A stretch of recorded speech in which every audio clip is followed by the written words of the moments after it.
Blessed day everyone! Sa video na ito ay papakita natin kung paano magbayad ng Pag-ibig MP2 sa pamamagitan ng Virtual Pag-ibig app. I-open natin ang Virtual Pag-ibig app. Click Login.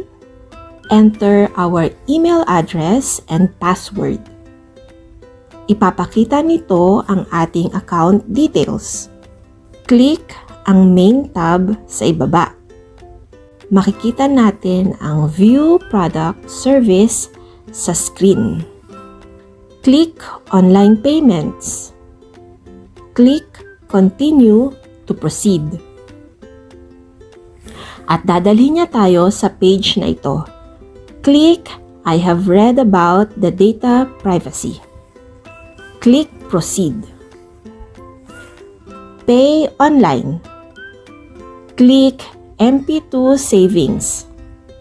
Ilagay ang required details. Select membership category.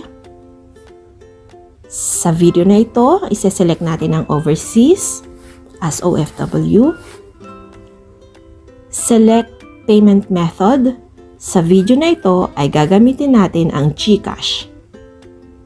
Enter the MP2 savings account number. Ang ating 12-digit MP2 account number.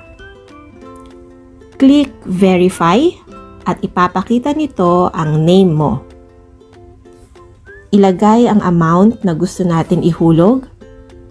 Ilagay ito sa MP2 savings box. Select the period covered from.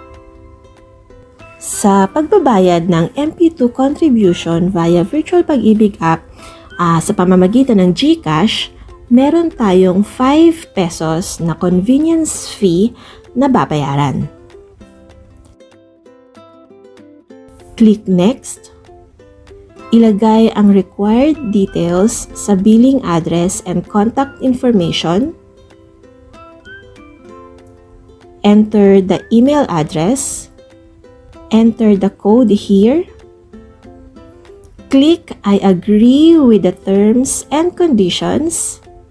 Click Next. Click Proceed. Click GCash. Click Open in GCash. Enter MPIN. Click Pay. Payment successful. You may take a screenshot of the below